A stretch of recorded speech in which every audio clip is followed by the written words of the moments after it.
దేవునికి ఇవ్వాలంటే దేవునికి ఎలా ఇవ్వాలి? దేవునికి ఇవ్వటం అనంటే ఏంటి, ఎలా ఇవ్వటం దేవునికి? ఒక విషయం మీరు ఆలోచించండి. ఇవ్వటం అనగానే డబ్బులే కానవసరత లేదు. మళ్ళా చెప్తున్నాను, పుచ్చుకొనుట కంటే ఇచ్చుట ధన్యమన్నాడు. ఇవ్వటం అనంటే డబ్బేనా? డబ్బు మాత్రమే కాదండి. ఇప్పుడు మీరు వచ్చారు, 1 గంట 2 గంటల ఆరాధనకు మీరు వచ్చారు.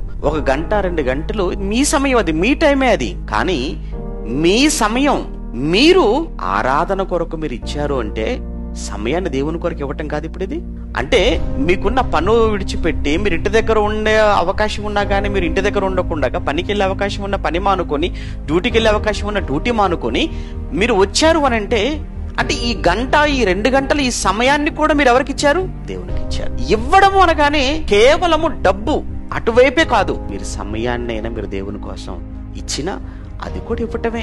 అప్పుడప్పుడు చూడండి, ఎవరైనా మీరు నా కోసం 1 గంట సమయం కేటాయించగలరా అంటే, గంట టైం అంటే మీ టైమే అది. నాకు 1 గంట ఇవ్వగలరా నాతో మాట్లాడడానికి?